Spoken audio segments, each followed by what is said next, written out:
1992년에 크로이돈에서 지내다가 이곳으로 93년에 와서 정식으로 정법사라는 이름으로 법회를 일주일에 한 번씩 열었습니다.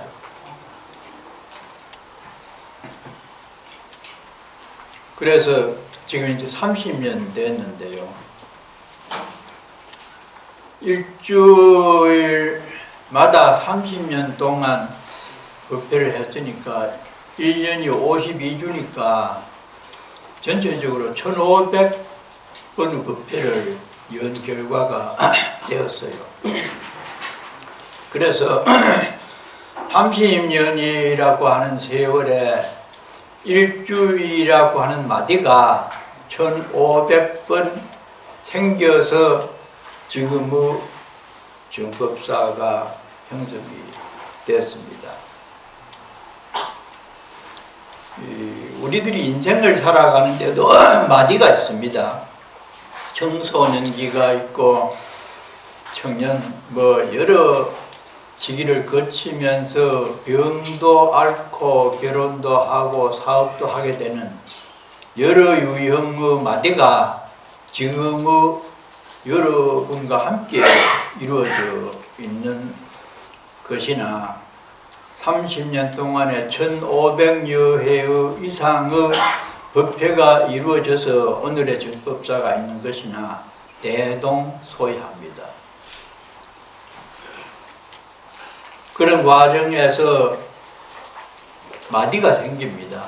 좋은 일이나 나쁜 일이나 사람이나 사찰이 크고 작은 마디가 생기기 마련인데 그 마디를 통해서 우리는 더 성장을 하고 많은 것을 느끼고 지혜로운 마음으로 지금의 정법사와 여러분이 있게 되는 것이죠. 아무튼에 있으면서 그 마디 중에 제일 한눈에 드러나는 게 대나무 마디라요.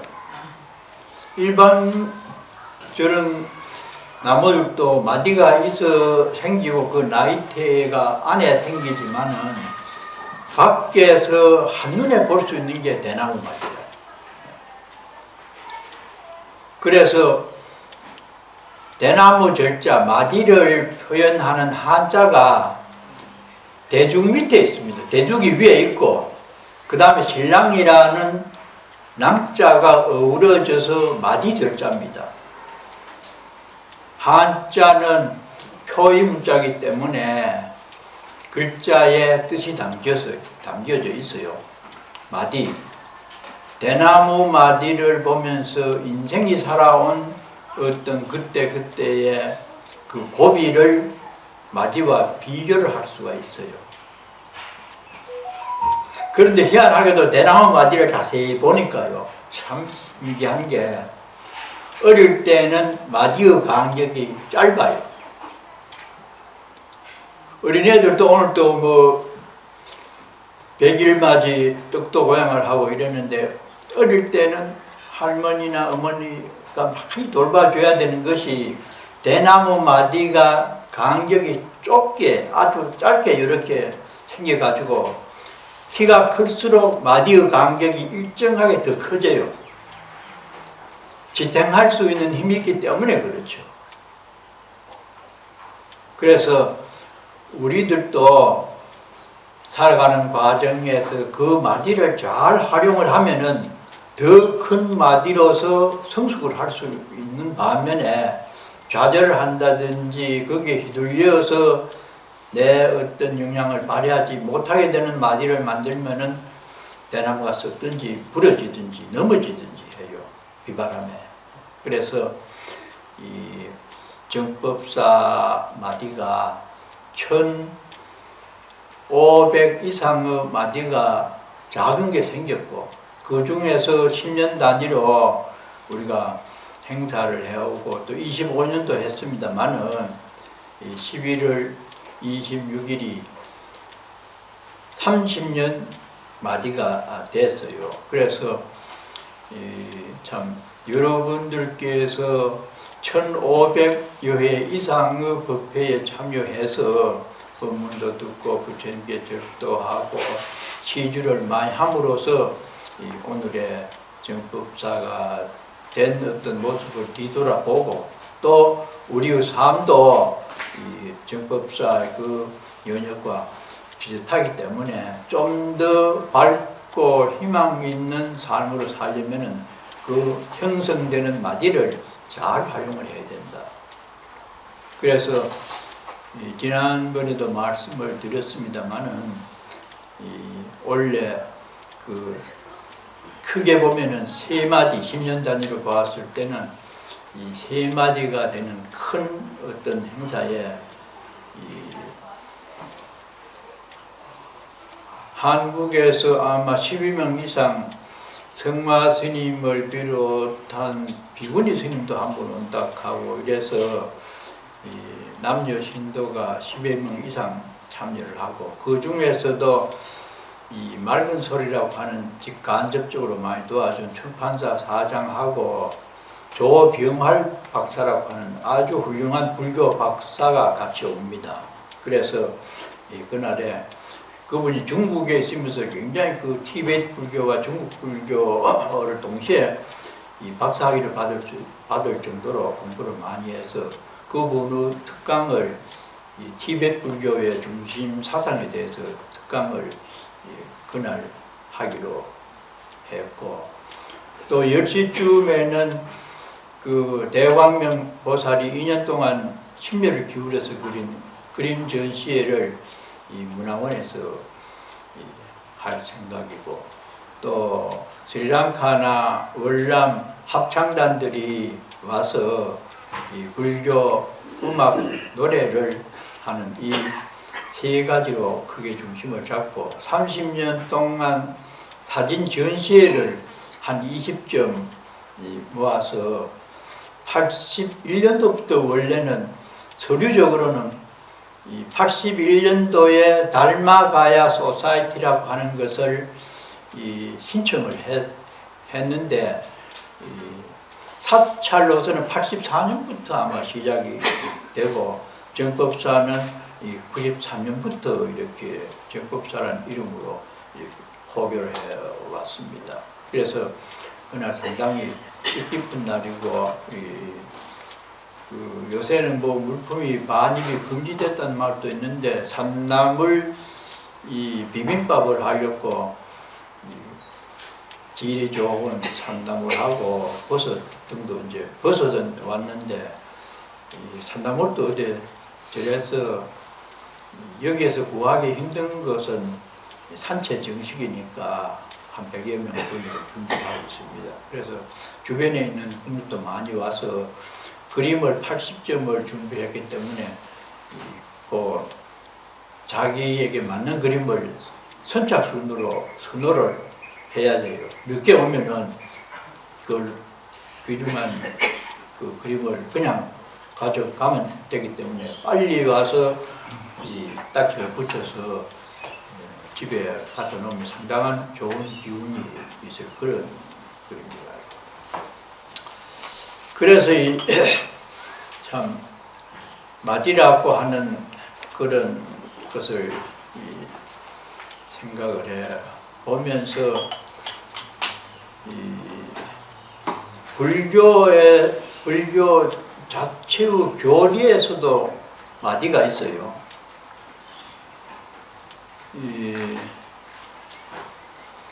우리가 흔히 말하는 도노 돈수, 도노 점수 뭐 이런 용어는 깊이 있게 관심 있는 사람들 많이 아는데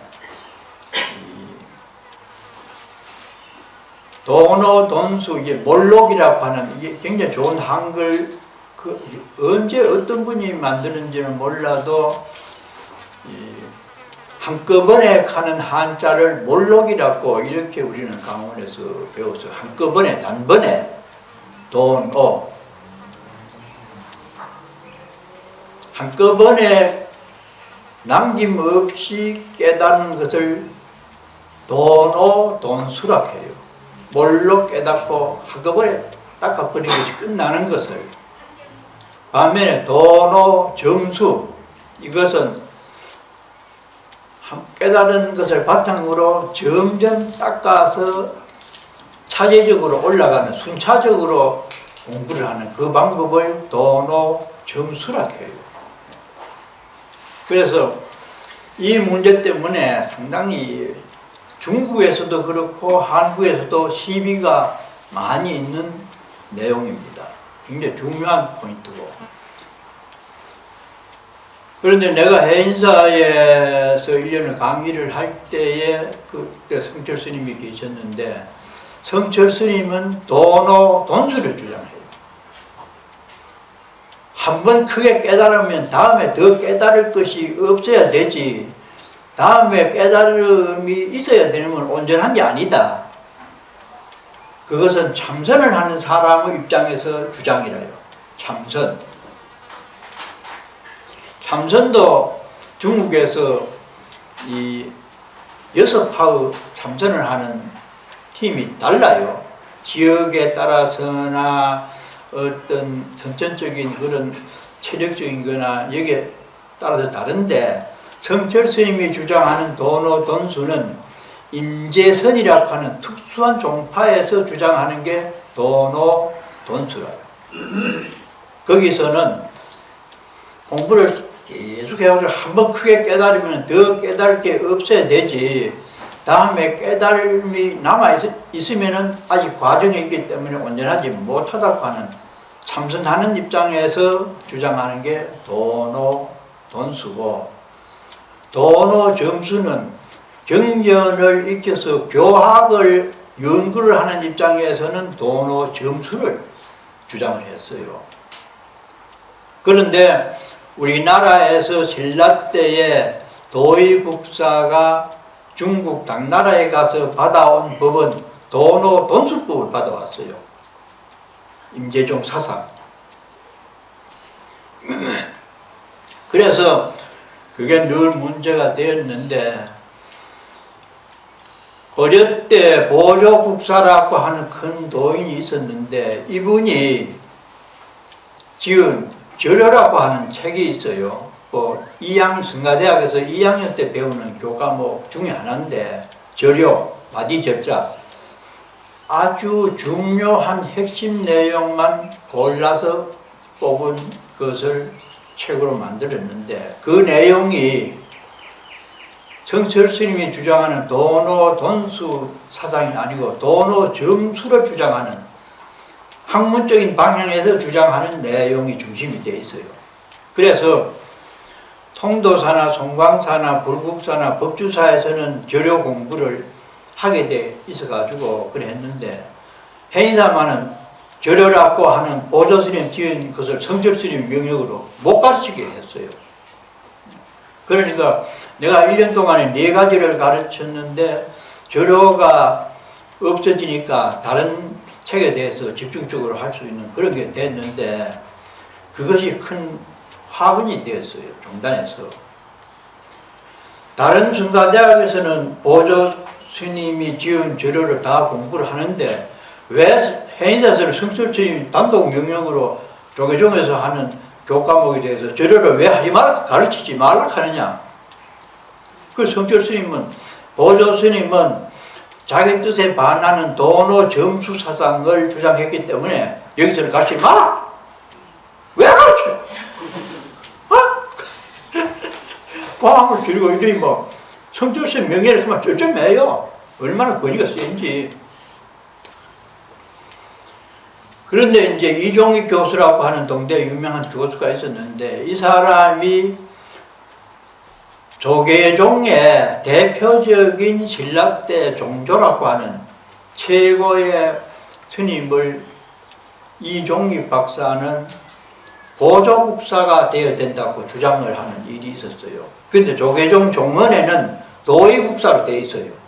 종언에서 주장하는 우리 헌법 같은 거기에는 도의국사가 돈수 사상을 받아왔기 때문에 성철 스님은 우리도 그 사상을 따라야 되는데, 도노 점수를 여기서는 강의할 수 없다. 이제 이렇게 됐는데 이종익 박사가 고려 때 보조국사 스님이 조계종무 종조가 돼야 된다고 새로운 어떤 방안을 제시를 했어요. 그래서 굉장히 오랫동안 시비가 됐습니다. 그러면은 보조국사가 송광사에서 국사를 오래 했기 때문에 보조스님이 송광사를 대표를 하면서 도노 점수를 주장하는 것처럼 그렇게 종단에 이렇게 알려지면서 송광사와 해사 문제처럼 이렇게 비화가 됐습니다. 경상도와 전라도 그거는 전혀 이 내용적인 부분을 보면은 어떤 전통 불교 사상이나 이념에서 비롯된 것인데 지역 감정이 그때 한참 심할 때라 성철 스님은 경상도 사람이기 때문에 도노 점수를 주장하면서 송광사 보조 스님을 대표로 내세우려고 하는 게 반대한다. 이러다 보니까 감정처럼 돼버렸어요. 그래서 그 당시에 상당히 문제가 있다가 지금도 종헌에는 조계종의 종조, 근본 시조는 도의국사라고 있는데 일부에서는 보조국사로 하는 것이 더 맞다. 이런 양론이 있어요. 그래서 이 얘기를 하는 것은 결국 불교도 인도에서 중앙아시아를 통해서 중국까지 오는 과정에서 불교적 이론적인 그런 마디가 있고 한국에서도 그때마다 그게 있을 수 있는 것이 중국에서부터 비록 아마 그 싸움이 시작됐어요. 근데 일반적으로 일반인들 입장에서는 역사는 승자의 독식이다. 선거를 해가지고 대통령이 되면은 그 사람 중심으로 모든 정치를 관할하고 정책을 펴고 이념이 다른 사람이 되면은 또 자기 사람들을 심어가지고 자기들 주장대로 하고 있잖아요. 자기들 유리한 대로 역사도 만들고 법령도 힘에 의해서 제정을 하잖아요. 권력의 세계나 중생의 세계는 그럴 수 있다고 하지만은 자비를 지향하고 깨달음을 중시하는 종교계도 그럴 수 있는가 이렇게 할 수 있지만은 지금 이스라엘을 보십시오. 세 종교가 한 지역을 두고 서로 자기라고 하고 못 들어오게 하고 이런 상황에서 살상을 얼마나 하고 있습니까? 종교가 어떻게 생각하면은 살상을 하는, 기독교는 살인을 하지 말라고 하지만 우리는 불사생입니다. 어떤 생명도 죽여서는 안 되는데 살인을 하지 말라고 하는 종교 사상이 대량 살상을 하고 있는 이런 모순이 종교에 있습니다. 이게 큰 문제죠. 그래서 어떤 사람들은 종교를 아주 비난하면서 종교 폐해에 대해서 크게 울분을 느끼는 사람이 있어요. 병원을 포기해가지고 그 치료받는 사람 500명이 죽었다고 하는데 그걸 우리가 어떻게 받아들여야 돼요? 그런데도 일반 한국 언론에서는 기독교의 그런 폐해에 대해서 강조를 안 합니다. 점령하느냐, 뭐 누가 가서 무슨 말을 하느냐 그러지. 그 정도로 언론도 종교 폐해와 이런 문제에 대해서 해서 종교인도 반성을 하고 뭐가 문제인지 이런 방향으로 중심을 잡아야 되는데 불교가 만약에 어떤 인도에서 그런 싸움이 벌어졌다 하면 벌떼처럼 일어나가지고 종교 문제를 세상에 알렸을 겁니다. 가만 보래요. 일부 특수한 사람들이 나와서 그렇지 공영방송에서 종교 문제로 많이 안 다룹니다. 그런데 중국에서도 이미 우리가 조계종에서 아주 훌륭하게 생각하는 육조 대사 때부터 종교계의 갈등이 있었어요. 파벌이 생깁니다. 여러 사람이 모인 집단에서는 정신적이든 현실적이든 간에 힘이 쌓이면은 대결이 일어나게 되는 게 중생세계의 그 실상이라. 거기서도 우리 나오잖아요. 오조라고 하는 스님이 굉장히 큰 도인이었어요. 근데 거기서 누가 주도권을 잡을지 파벌이 생깁니다. 그래서 오조 스님이 육조를 후계자를 만들어야 되는데, 우리 대통령 후계자를 만들지 사람 띄워가지고 우 해가지고 하듯이 내용은 비슷해요. 그래서 다 아는 얘기지만은 그 무식쟁이 육조가 나무 팔아가지고 어머니 봉양하던 그것도 모르고 아무것도 모르는 사람이 입산을 해가지고 스님이 됐잖아요. 스님 되기 전이라. 되기 전인데도 나무를 팔러 시장에 갔는데 어떤 사람이 그 안에서 금강경을 이런 소리를 듣고 돈을 했다는 게 확 깨달아가지고 이렇게 사는 게 법이고 이게 불교구나. 공부할 준비도 안 돼 있고 무슨 경륜도 전혀 모르는 사람이 그 스님이 읽는 내용 그걸 두고 깨달았다는 그 원리를 적용한 게 성철 스님이 주장하는 도노돈수 임재종이 근무 사단이라요. 그래가지고 그 사람이 하도 좋아서 육조가 절에 오잖아요.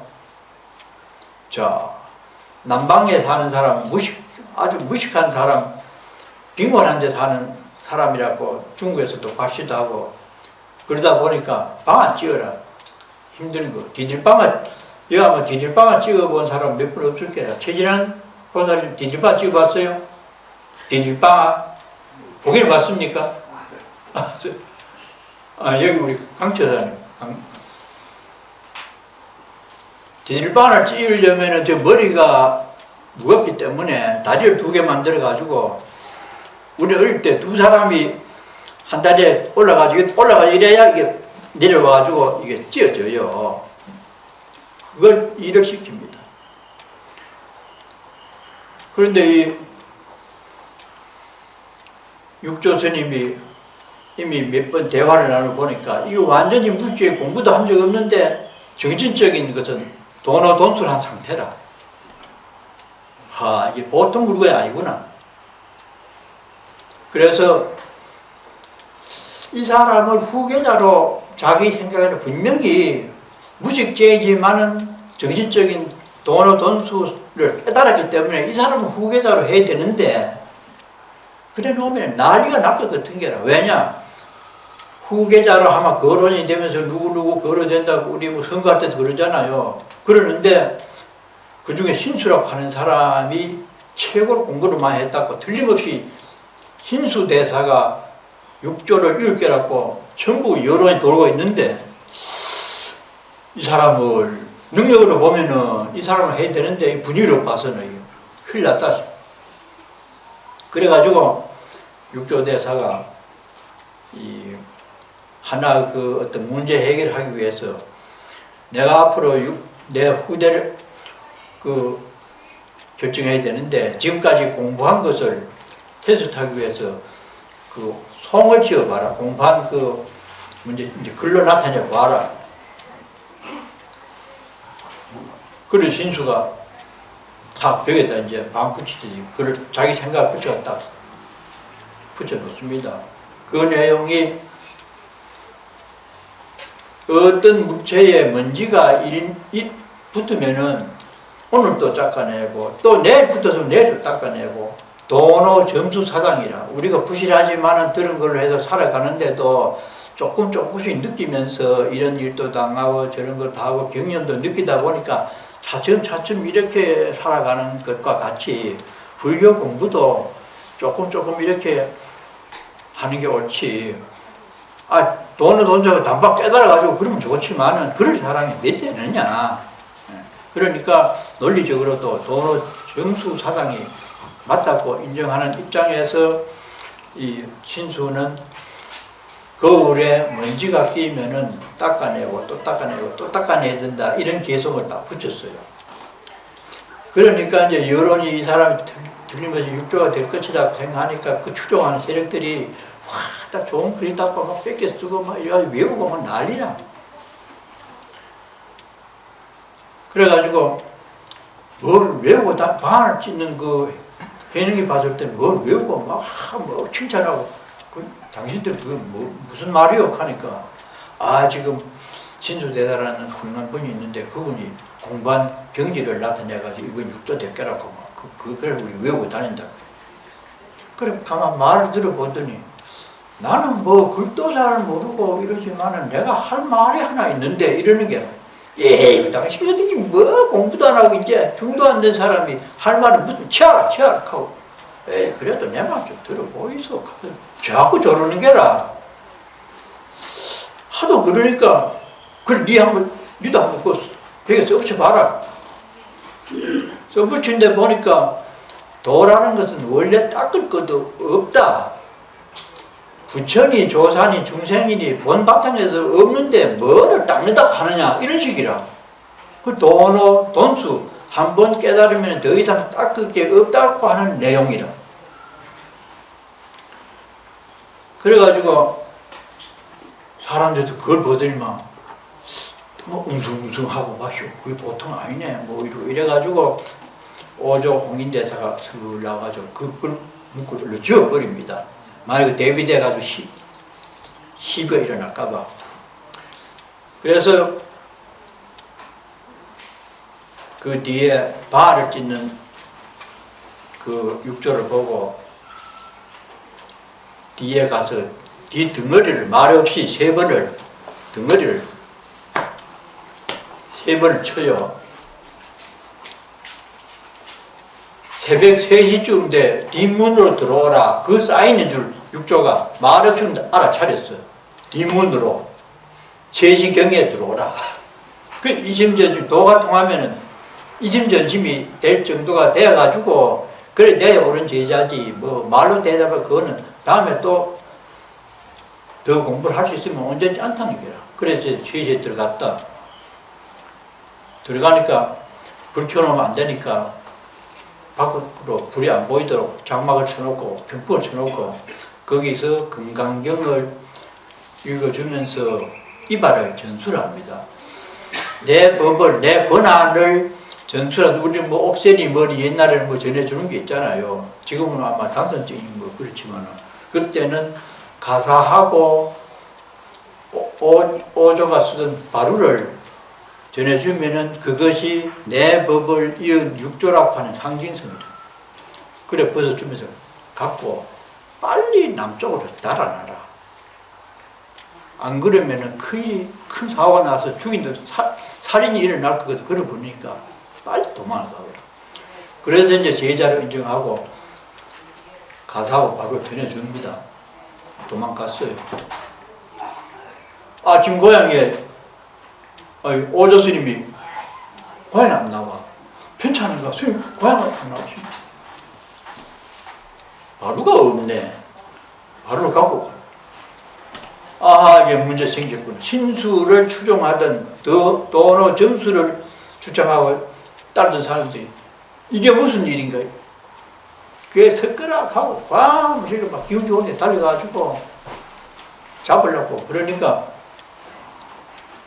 그 해능이 가사하고 바루를 바위에 놓고 갑니다.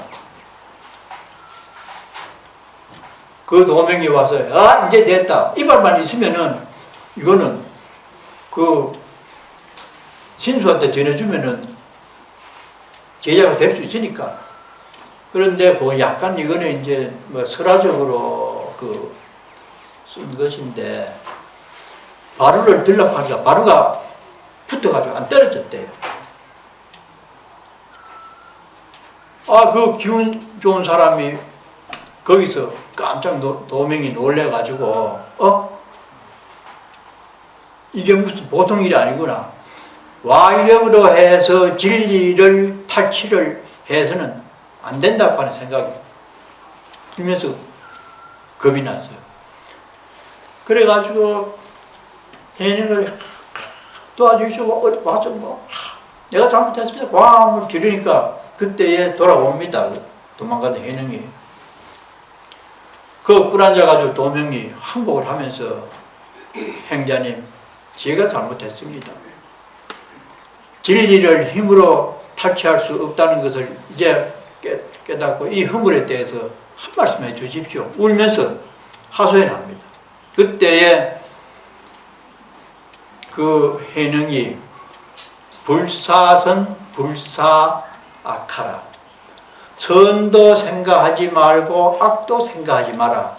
이 명제를 던집니다. 최고의 법문이죠. 당신은 선행을 한다고 하고 나를 나쁘다고 따라와서 죽인다고 한 마음으로 와서 지금은 잘못했다고 비는데 이런저런 좋고 나쁘고 하는 상대적인 관념에서 평가하지 말라. 그것을 눈물을 흘리면서 참회를 하고 결국은 해능이 육조가 됩니다. 그 육조 스님의 법을 이어받은 것이 우리 성철 스님 임재종 사상이라요. 그러다가 보니까 그 이후에 육조 중심으로 경전을 이해하고 어록을 들여서 핵심 인사를 전부 이 육조 중심으로 하다 보니까 도노 돈수 사상이야말로 최고의 사상이라고 하는 결집이 되면서 그쪽으로 사람이 모이게 돼요. 그래서 우리 한국 조계종이 도노 돈수 사상인 임재종 사상을 받아왔고 성철 스님은 굉장히 그 참선을 하는 것을 주장을 하고 참선을 해서 깨달아야 가장 훌륭한 선사가 되고 올바른 삶을 살 수 있다고 하는 기저에서 도노 돈수 한번 깨달으면 더 이상 깨달을 수 없는 아주 온전한 것을 주장을 했고 교가에서는 다 그 정도의 용맹하고 신심이 있어가지고 그 정도로 공부를 하면 좋지만은 힘도 없고 글도 못 배우고 먹고 살기 바쁜데 어떻게 그렇게 용맹스럽게 해서 한 번 깨달으면 완전히 깨달을, 그건 굉장히 체력도 있어야 되고 신심도 있어야 되고 이심도 강해야 되고 보통 사람으로서는 접근할 수 없는 참선 방법이에요. 한 번 깨달아서 중간에 내가 깨달았다 이래가지고 내가 아는 제인도 스님도 이 극락암 김봉 스님 제자인데 깨달았다고 이래가지고 밀양에 가서 절을 짓는데 저 밀양역에서 출발하는 보살들이 공부를 하면 흔히 보이고 말도 다 들리고 이랬대요. 그래가지고 도인 스님이라고 막 총을 하고 절 짓는데 도움 많이 되지. 굉장히 빠른 시간 안에 절을 잘 지었는데 과정에서 있을 수 있는 그런 일들을 한국 승려들이 자기도 깨달았다고 하는 온전하게 깨달은 것처럼 자기 과실을 하기 위해서 그런 사람이 많습니다. 굉장히 큰 문제입니다. 가장 제가 생각하기에 그렇게 된 스님은 경봉 스님하고 향국 스님이라고 하는 전번에 종정하던 진제 스님이 스승, 정강 스님 이 세 분 정도는 이렇게 인정을 받은 스님들이기 때문에 그래 말할 수 있는 우리 또래의 지금 스님들이 어떤 분은 부족하지만은 자기가 깨달은 것을 양심 있게 말하는 사람도 있고 중간 단계에서 깨달은 것을 온전한 것처럼 과실하기 위해서 그래가지고 나는 법문하면은 200만 보시 아니면 안 간다 그런 스님이 있었는데 별세했어요. 몇 년 전에. 그러니까 불자도 해야 되고 권위를 올리기 위해서 나도 그 스님하고 한철 살았는데 가만 보니까 굉장히 과시욕이 강하고 인정을 받고 싶은 마음이 있다 보면은 그 거짓말이 나옵니다. 자기 자신을 속이는 거예요. 성실했으면 그게 안 된다는 거예요. 완전하게 해서 더 이상 이심이 없을 정도로 온전한 것이 돼야 되지. 중간 단계에 있는 것을 가지고 그러다 보면은 위선을 하고 거짓말을 할 수 있는 요소가 되기 때문에 끝까지 계속해서 정진을 하는 겸허한 자세가 필요하지. 자극을 얻어서 큰 걸 얻으냐 그러면 안 된다는 거예요. 그래서 우리 종교계에도 그런 갈등의 마디가 있는 것이 결국은 모임이 있으면 있을 수가 있는데 우리 정법사가 30년의 마디를 맞이하면서 이번에는 아주 유익한 그런 행사를 준비하고 있으니까 다음에 주변에 있는 분들에게 와서 이 산채 정식나물도 한번 맛보라고 하고 이래가지고 많이 그걸 해서 30주년 이 기념 뷔페가 잘 마무리되도록 했으면 좋겠습니다.